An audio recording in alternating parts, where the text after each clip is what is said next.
শর্ত সাপেক্ষে যে অন্নপূর্ণা যোজনা এটা যেন সবাই পায়, তার জন্য এবার থেকে বিজেপি মহিলা মোর্চা নতুন কর্মসূচি নিচ্ছে, নাম বৈঠকি আড্ডা। এই আগামী মাসের শুরু থেকে এটা শুরু হচ্ছে, সব উপভোক্তারা পায়। দেখুন, আমরা প্রথম দিন থেকে বলে এসেছিলাম যে আমরা চাই যারাই লক্ষ্মীর ভাণ্ডার পাচ্ছে তারাই সবাই অন্নপূর্ণা পাবে।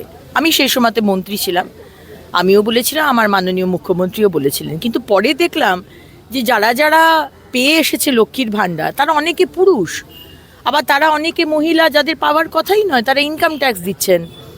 সুতরাং তারপরেই কিছু নিয়ম আমরা চেঞ্জ করেছি। কিন্তু এখন যে সমস্যা আমরা অনেকের কাছ থেকে শুনছি, যাদের পাওয়ার কথা কিন্তু তারা পাচ্ছে না। অনেকে আছে যারা এই সিস্টেমের মধ্যে ঢুকে আছে, যারা আগের সরকারের এখনও তোষামদি করে চলছে, এবং যারা জেনুইন তাদের নামগুলো তুলছে না, আপলোড করা হচ্ছে না। সেই সমস্যা যখন মাননীয় মুখ্যমন্ত্রী জানলেন, উনি পরিষ্কার নির্দেশ দিয়ে দিয়েছেন, সেরম যদি কোনো হয় স্পেসিফিক্যালি আপনারা লিখে জানান, তাদেরকে দিয়ে দেওয়া হবে। দিদি, অনুব্রতর ঘনিষ্ঠ বীরভূমে যে টাকা উদ্ধার হয়েছে যার বাড়ি থেকে, এবং কাজলের ঘনিষ্ঠ, কি বলবেন? এটাই বলার যে কত টাকা মানুষের লুট হয়েছে। এই টাকাগুলো তো আর টুলু মণ্ডলের নিজস্ব নয়, এগুলো পাথর চুরি করে টাকা, বালি চুরি টাকা, কয়লা চুরি, আর কি চুরি উনি করেছেন সেটা উনি এবং ওখানকার লোকজন জানেন। কিন্তু এটা সরকারের ট্রেজারিতে আসার কথা ছিল।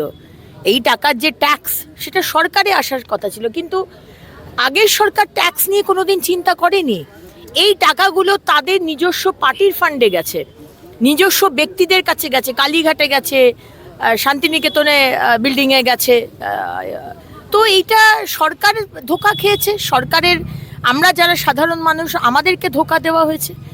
এবং আজকে 15টা বছর সরকার থাকতো, তারা জানতো না যে টুলু মণ্ডল এবং টুলু মণ্ডলের মতো কারা এরকম কোটি কোটি টাকা মানুষের লুট করছে।